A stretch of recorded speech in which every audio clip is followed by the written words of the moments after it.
What's up guys, welcome back to another video, and today we're going to be talking about continuity with your video transitions. Driving by the shore,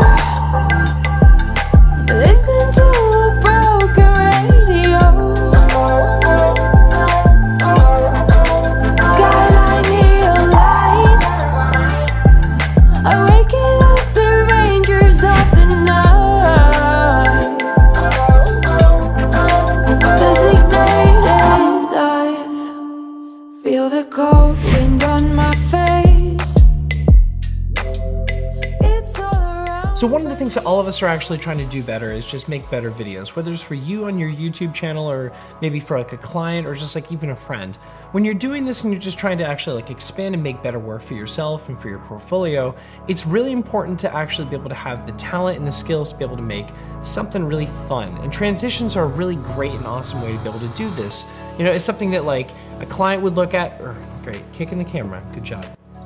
So one of the things that all of us actually try to do, whether you're making a YouTube video for yourself, a video for a friend, or even something for a client, is just knowing exactly what you want to be doing so that you can actually do it as efficiently as possible. So for example, I just did a little shoot this week with a client of mine. We did actually a few videos, but one of them was really fun, and it was a spring lookbook video where we had about like 5 different outfits that we were doing in 5 different locations.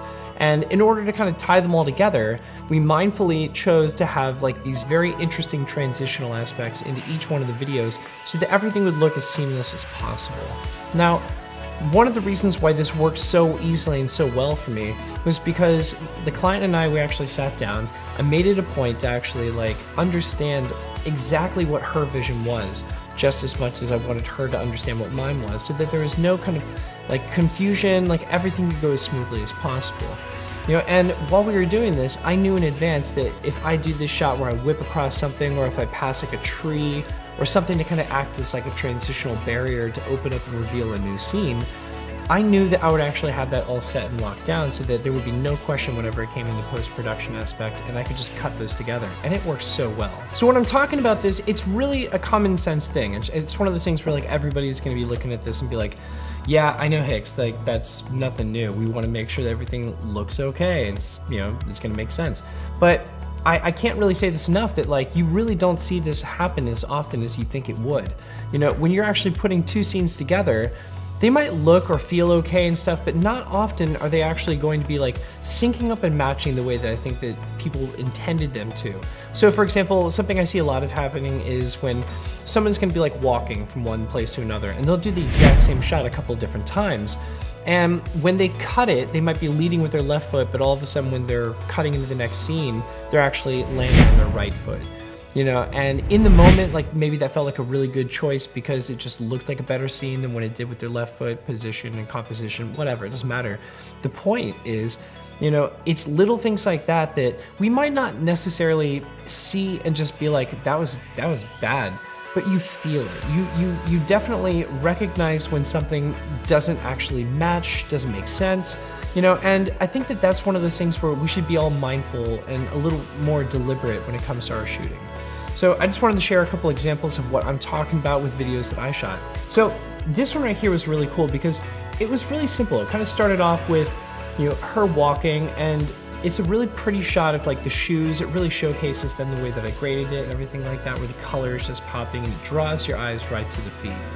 And one of the things that's so important is when I transition past her boyfriend into the actual clip, you know, you actually see that not only is she leading with the exact same foot, the camera's moving in a really cool way, and it catches your attention like as if, man, this actually happened all in one shot. But it was little things that I was mindful of when I was in the editing process. So I made it a point to time it out in my head so that like I could actually count it. So when she's walking like 1, 2, and then being able to time that and cut it out, I was able to make sure that when her other foot landed in the second clip, it landed at the exact same time. So because I did that, it makes it really kind of feel like all together. It feels really complete, and that's kind of the goal that you want to have when you're going for these kind of shots. Now, if I had actually extended that even by a single frame or 2 more, there would have been this really slight delay, and you would have been able to point it out and be like, you know, that didn't feel right, or you might even see it and just be like, you know. I'm kind of like a neurotic perfectionist when it comes to doing things like this.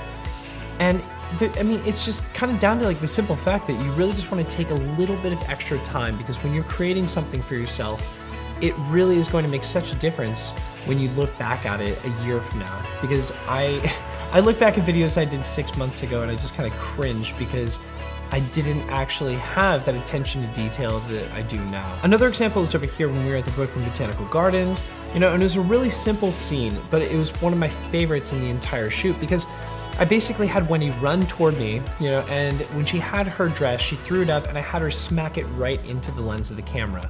Now, it was a see-through kind of like opaque dress, so there wasn't enough kind of darkness and shadow to be able to make it transition into a darker scene. Like if I were to, I don't know, like I've done this before in the past in some of my videos where I just want to reveal a new location and I can be like, all right guys, see you at the next thing. And then you reveal the next shot. I'm in a new place. That's like the simplest and easiest way to be able to make any transition. But when you're doing something where it's involving pattern or light colors, you have to be a little more mindful. So with this one, I was so stoked when this worked out because I had her basically throw her dress into the lens, and then with the very next location, I had her start out basically throwing her dress at the lens again as I was pulling back. So it just kind of seamlessly felt like it just blended into itself. I didn't have to do any fancy cuts or anything like that. I just literally linked them up, cut it to the right spot so that the gravity of everything fell at the same pace. So she's throwing it up, it's coming down. As it's cutting to the next scene, it's still falling at the same rate. And it's just little things like that that I think are really kind of what just put the little bow on top of something, because you can throw those clips together, but I spent a solid few minutes just kind of making sure that the frames were perfectly lined up so that when you look at it, it just feels like you're actually catching that whole moment. Now again, at the end of the day, this video is not really to teach you guys like how to do transitions and how to mask things out. I can do that later on down the line if you guys are actually interested.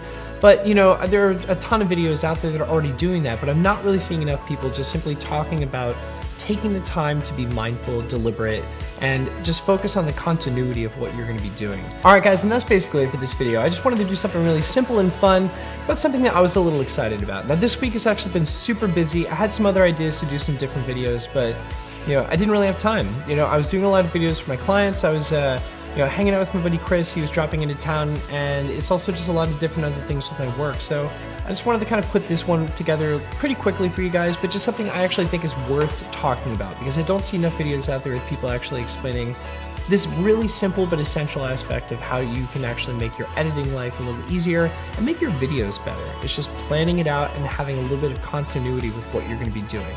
So take a little time, be mindful about the transitions you're going to do, and just try to make sure that those little bitty moments are actually cut perfectly, because I guarantee you that there are videos that you're going to watch a month down the line or 2 months down the line or even years ago, and you're probably going to hate them because you didn't have the same mindfulness that you might have now. So when you go back to look at this video 6 months down the line, you might actually be like, oh hey, it's still pretty good, it holds up the time. And you just kind of learn from these experiences. So anyway, that's enough talking from me. I hope you guys enjoyed this video. If you did, please hit that like button right down below. I would really appreciate that because it really helps me out. And at the same time, if you haven't yet, I would really love it if you would actually leave me a comment, because those mean more to me than anything else. I love getting back to you guys and just telling you how much I appreciate you watching these videos.